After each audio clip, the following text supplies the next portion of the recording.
Welcome to Uncontained episode 119. I'm your host, Aaron Static Render. On the show today, I speak with a member from Broken Lizard. You may know him from the movies Beer Fest, Club Dread, and Slammin' Salmon, but most likely you know him as a maple syrup chugging highway patrol rookie named Rabbit. Yes, from Super Troopers and now Super Troopers 2. We talk about the new Super Troopers on the show and some of the shenanigans they get up to, or shenanigans, should I say, that they get up to during this new movie, dealing with Mounties and the Canadian type, their friends to the north. We also talk about some things that Erik has had to overcome in his life and possibilities of us becoming pirates together. So that's just a look into what's to come on this episode. I won't have you wait any longer. We'll get to the interview right meow. How are you doing today, Erik? I'm doing great. Thanks for having me today. Yeah, man. Thank you for coming on. I know you've been busy on the road and promoting your new Super Troopers movie that we've all been waiting for to come out. So what have you been up to? What's your life been like recently? Yeah, well, I recently just got home after about 8 weeks on the road promoting. I started with a 10-day stand-up comedy tour in Ontario. Went all around Providence, Ontario. And my style of stand-up is not necessarily what you might think of a stand-up. I sort of do sort of storytelling and a Q&A, and I call it Super Troopers and a Meow, where I tell stories from the old movie, new movie, and then show some clips from the new movie, and then the movie was coming out in theaters, so it's sort of a promotional tour. And I was traveling with a guest that you know, Tom Garland, a stand-up comedian who does traditional stand-up, and he and I were on the road together in Ontario for 10 days, and then I did about a 4-week tour with Broken Lizard, where we went to a different city every day, and we did a bunch of Indiegogo screenings for our backers, our contributors that helped make Super Troopers 2. And we did screenings with them, meet and greets, and then we had a series of premieres. And then I went on the road again while Super Troopers 2 is still in theaters, and I did another stand-up tour across the Midwest for 2 weeks. Okay, wow. So you've been kind of all over the place. Yeah, I've hit almost every city in the United States in the last 8 weeks. All right, man. All right. Well, I appreciate you taking time to talk to me today. So let's just jump into your movie here, Super Troopers 2. You want to just run through the plot summary of the movie without giving too much away, I guess? Yeah, sure. No, a quick sort of summary is that after 9/11, we read a story about the United States reassessing the borders, and there were a couple stone markings that were off on the Canadian border, and we sort of extrapolated on that and elaborated, and we said, well, what imagine if it was like 20 miles off, and a French-Canadian town got enveloped into the United States. They'd have to send a police force up there to impose American law, obviously, and the Canadians would not be happy about it. So we get sent up as the Vermont Highway Patrol to have to sort of be an occupying force in this French-Canadian town where they're very proud of their traditions and they don't want to become necessarily Americans. And so until they figure out the demarcations and the borders and get everything, we have to share jurisdiction with the Mounties. Okay. And that's sort of Super Troopers 2 in a nutshell. All right. And then you have some pretty amazing cast in it as well, including, of course, all the Broken Lizard guys. And I saw Rob Lowe as well. Yeah, we were big fans of Rob and Youngblood growing up, and obviously Outsiders and some other great classics. And then he was in Austin Powers and Wayne's World and Tommy Boy, so he's done some iconic comedies as well, and so we thought he'd be a perfect fit. Reached out to him, and he plays a mayor, the mayor of the French Canadian town, who was a former hockey player, so that sort of fit into our homage to Youngblood. All right, perfect. So as far as Rabbit goes in Super Troopers 2, how has he changed as his role from being the rookie on the force to 16, 17 years later? Yeah, let's call it a couple years later. Okay, we'll just say a couple of years. I won't age it. Well, that's sort of the fun that I get to have with it is that in my mind, I'm not the rookie anymore, but according to the guys I still work with, I have the least amount of jurisdiction. So technically, I'm the low man on the totem pole, so they still haze me. Okay, I see. So do you still have to go out in the woods and have relations with stuffed bears or anything like that? Any shenanigans? Well, in this one, we have a live bear that comes to me. Okay. We actually had that. We had it written out more. We had a scene that was developed quite a bit more, but it turned out very hard to get a real live bear, and we had two gigantic live bears on set to do much precision acting. They're quite prima donnas, and they like to own the set, but they're not very good at precision. It's very difficult to get them really to hit their marks and hit their cues. So we had to cut a scene where I had an interaction with the live bear. But we do have a live bear on the set, and one of them does make the movie. Okay, yeah, I saw in the previews with Farva. Correct. Yeah, I won't give up too much, but the Mounties aren't happy, that we're taking over their jurisdiction, so they put some live meat in our station, and that may or may not attract some wild animals into the station. Okay, fair enough, man. So, what was it like getting back together with the crew and making Super Troopers too? I know you've done some work in between, but what was it like putting on the uniform again? Yeah, it was great. I mean, we've never stopped working together as a group. After Super Troopers, we did Club Dread Beer Fest, Slam and Salmon, and then we did a live national tour, and we've shot pilots for television and written a bunch of scripts. So we've been working nonstop. But we got a lot of requests from our fans to make a sequel. So after all these years, we decided to grow the mustaches, put the Ray-Bans back on, and it was just a ton of fun. I mean, we know the characters so well, and we love hanging on set together. And then we throw guys like Rob Lowe and Will Sasso and Tyler Labine and Emmanuel Shrieky in there, and we just had such a blast on set, just cracking jokes. And that's probably the most fun time of making a film is when you're actually on set. Yeah. And laughing and, trying to figure out how to make the scene work and even improvising scenes and getting new jokes that weren't on the page. So it's just a ton of fun. It was great. Everything about it was great. So let's take a jump back to before Super Troopers. How did Broken Lizard get started? We started as a sketch comedy group. We were all friends in college. We went to Colgate University upstate New York. We were all friends in college, and some of us were doing plays, and other of us were just pals. And Jay was asked to direct a play, and he didn't necessarily want to do traditional drama. He wondered if he could create a sketch comedy group, and that was based on his experiences of working at IO West in Chicago. So he had some background in improv. But he wanted to put a sketch comedy group together like Monty Python or what you'd see on Saturday Night Live. Okay. And he asked a bunch of his funny friends to audition. And back in college, we had a large group of people. There's probably 11 of us at one point. And then after we graduated college, sort of the core of us went down to New York City and left the sketch comedy group at Colgate. After we graduated, that was called Charred Goosebeak. And then we formed Broken Lizard once we moved to New York City. And then we did live sketch shows in New York for about 5 years before we started making movies. Okay, cool. So how'd you go from Charred Goosebeak to Broken Lizard as far as a name? Both of them are interesting names. I think that we just loved Monty Python growing up, so it's sort of like a little nod. Okay. But I don't think there's any rhyme or reason to any of it, except we thought they were just kind of funny-sounding names. Fair enough. Sometimes that's all you need, and it seems to have worked.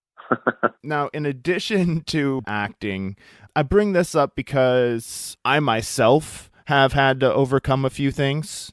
Like at 27, I went blind in my right eye. Oh, wow. You were born without your fibula in your right leg.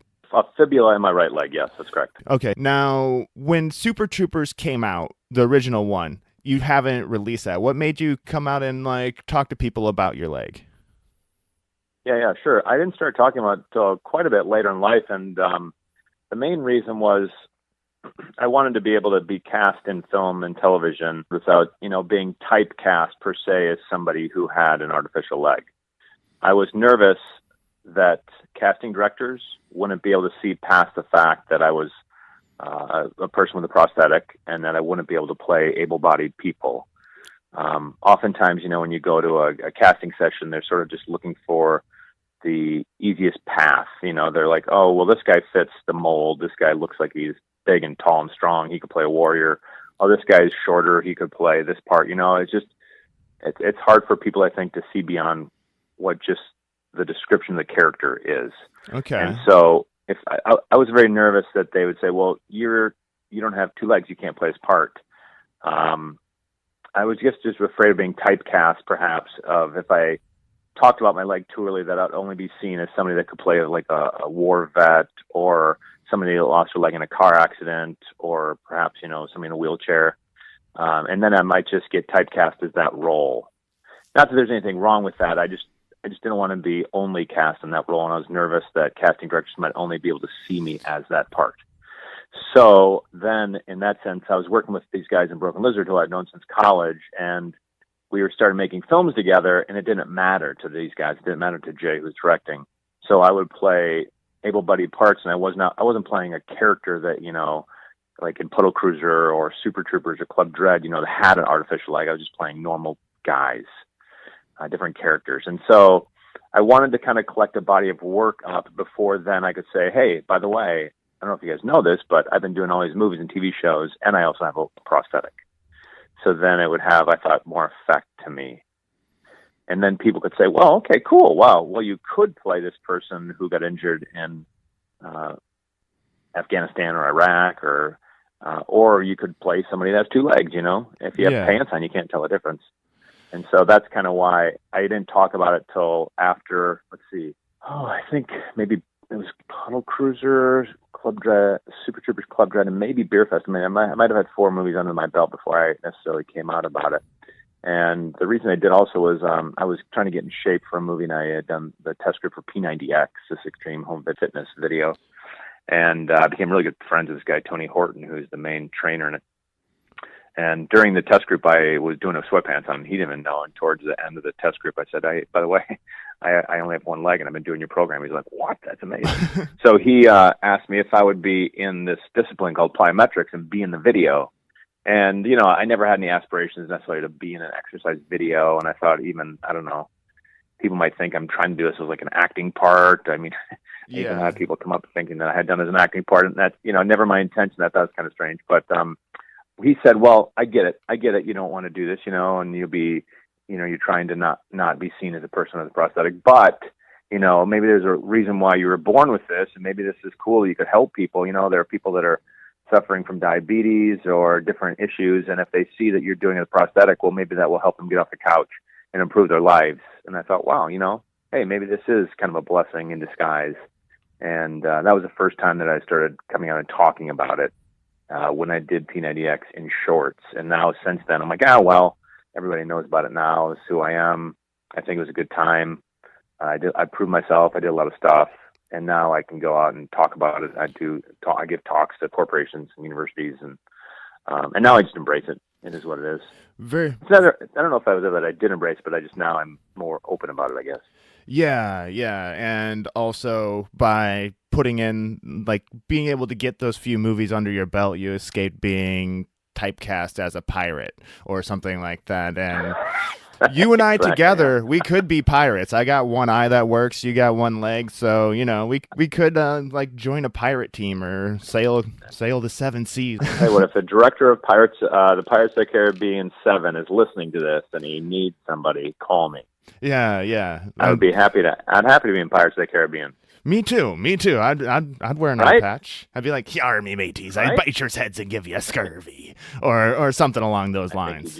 I think you just gave a great audition right there. That was a great audition. There you go. My first official or unofficial audition.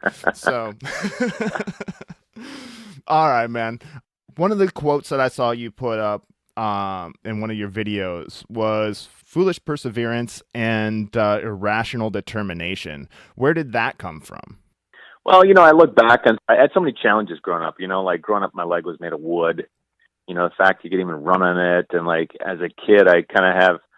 I think back, my God, I must have been a little delusional, right? In the sense of the fact I thought that I could ever do some of these things that I did. Like I loved playing baseball, and I just played all the time, and had a wooden leg. I mean, but now the prosthetic technology has improved a lot. You got carbon graphite and cool stuff. But growing up, man, it was seriously just like a chunk of wood. Yeah.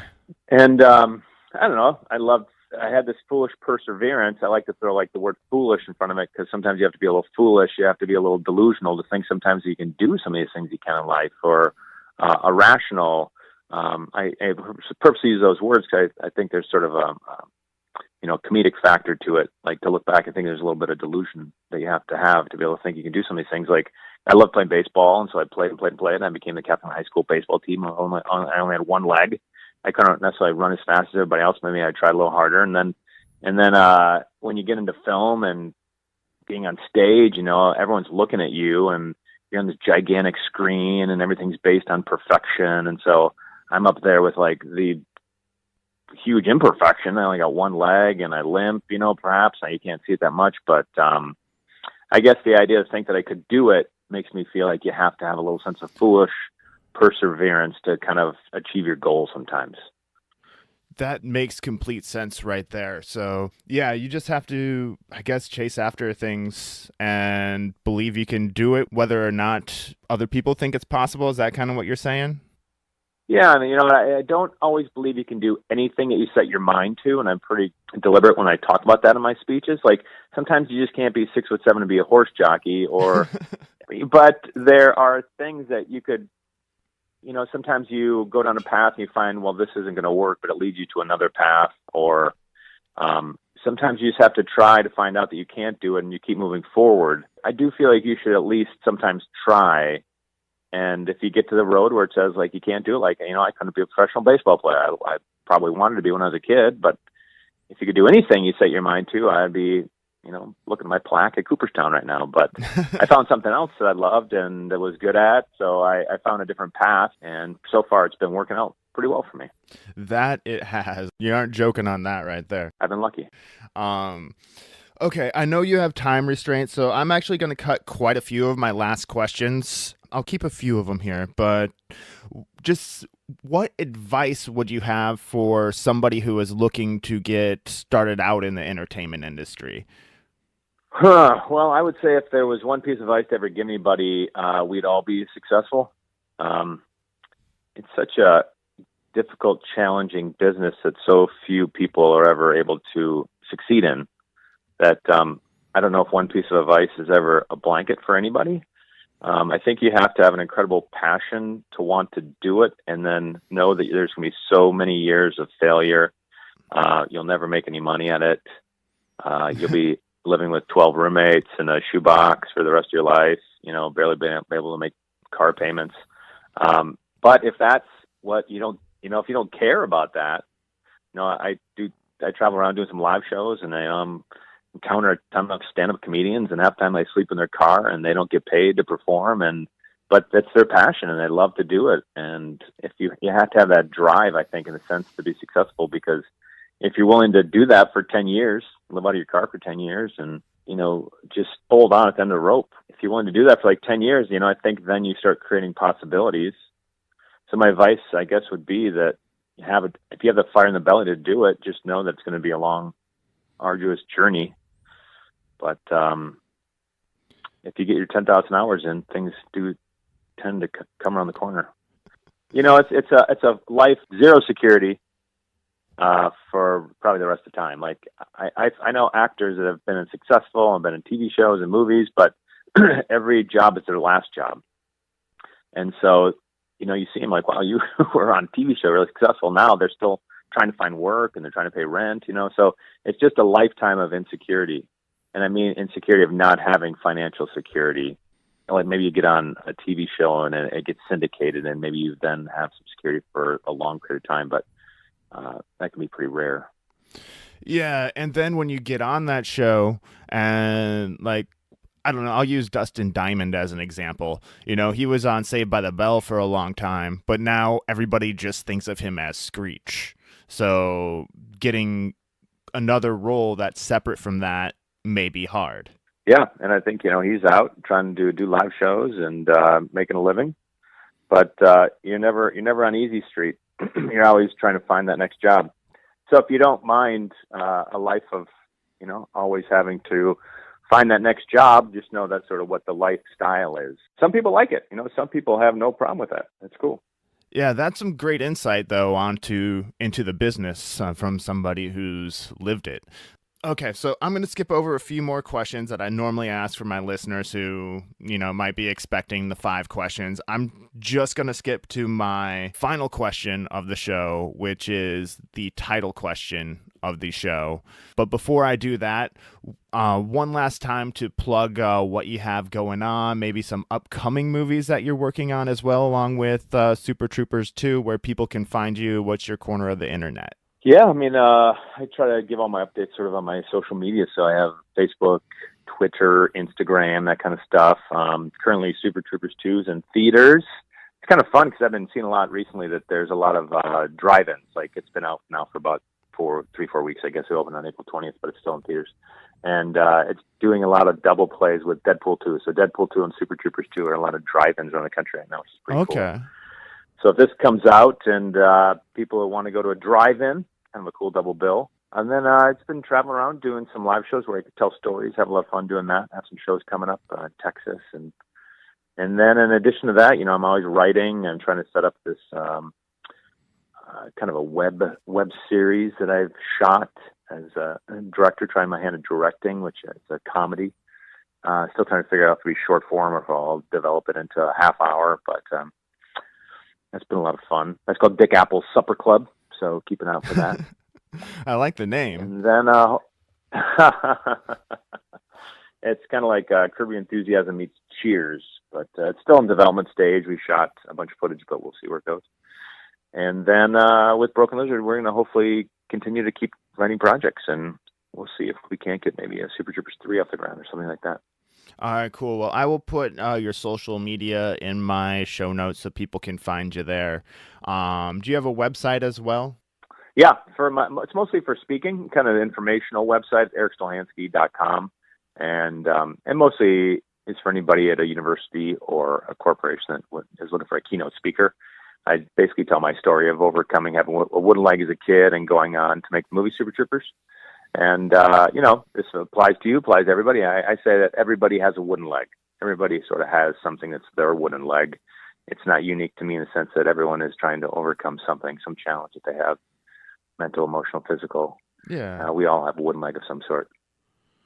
Definitely. Yeah. So check that out if you want Erik to come speak at your school, business, team, organization, wherever you want him to speak. So check that out. And it is time for the final question, Erik. Nice. Let's do this. Yes. Erik Stolhanske, how do you live uncontained? Uncontained, meaning that, maybe it is going back to a childhood where I had something unpredictable in my life, and that was having a wooden leg. Run around the high school, my elementary school, kids would take off my wooden leg, chase people around with it. I had sort of an unpredictable growing up, so it was maybe a sense of never having security per se that allowed me to take risks. Maybe I became a risk taker at an early age because of that, and that kind of maybe gave me some security when I got into college to take risks, get into comedy. The thing was, I moved down to New York and I was working with these guys in Broken Lizard, and this is sort of advice I may give somebody is that when you surround yourself with other people, it makes it a hell of a lot easier than doing something on your own. There were moments when we would have terrible shows or go to a show and there's no one in the audience, but you always had each other to fall back on. And that it gave a nice sense of team, and other people have your back, in the sense of like, well, maybe we can move on in this together and keep proceeding forward. So I like that idea of having a group, some people to help you when things get rough. Yes, that is huge. Support network, right? Yeah, support network, and kind of finding like-minded people to help you. Because like when you're writing comedy, as you know stand up, oftentimes you write a joke and you're like, I think it's funny, right? But when you're working with a group, like we have 5 of us and we bounce an idea around, somebody may say, well, I get where you're going with this. How about if we try this? And we call it riffing, right? We'll take an idea, and by the end of the riff, you might not even have the original sort of words that you were thinking of, but you have a better joke. Yeah. Because it's all bounced off of each other for an hour or two of just riffing on it. Until you find something that really works, but you have this group of people that help hone a joke, sentence, paragraph, script, anything of the above. Definitely, man. That right there is very helpful too. So that kind of could go in the advice category as well. I would like to thank you for coming on, making time to get on the show. With your busy schedule, I know you said you were back home and then going to take off in 2 days to go out on the road again. So thank you. And I'd also like to thank Tom Garland for helping set this up, being the middleman in this whole situation. And I have one final thing for you to do before we get you on your way. Yeah, before we say it, I mentioned Tom Garland. I just want to say, I've been doing live shows with Tom, and he's been warming up before I go on stage, and a very funny comedian. You guys ever get a chance to check out Tom Garland? He's just been killing it on this last tour. So yeah, I think he's in Vegas warming up for Tom Green right now, and some other guys in Jackass and stuff like that. Very funny comedian, Tom Garland. Yes, check him out. I'll even put a link to his social media in the show notes if you want to check him out as well. And he was on episode 1 and 100 of Uncontained. Cool. I have one final thing for you to do, Erik, and that is sign off the show. Erik, will you do me the honor of signing off the show today? Sure. Let me do this. All right. Hey, you're listening to Rabbit, Erik Stolhanske from Super Troopers 2, closing out theaters right now. Go check that out. And you know what? Hey, life's unpredictable. We all got wooden legs, whatever that may mean to you. So take some risks, live your life with foolish perseverance, be a little delusional sometimes in thinking what you can do. I'm Erik Stolhanske, and I live uncontained. All right, you pirate. Talk later. And that does it for another episode of Uncontained. Thank you for listening, and a huge thank you to Tom Garland for helping set this interview up. Make sure you check him out at tomgarlandcomedy.com, and I also have his social media in the show notes so you can see if he's coming anywhere near you. And thank you to Erik Stolhanske for joining me, and you never know, we could end up being pirates in the next Pirates of the Caribbean movie. You'll just have to wait and find out and see what happens, but until then, you should definitely go check out Super Troopers 2. It's in theaters now, and as Erik said, in some places at the drive-ins it's playing as a double feature with Deadpool 2, and that, my friends, is a kick-ass combination. So check that out, and until next time, live uncontained.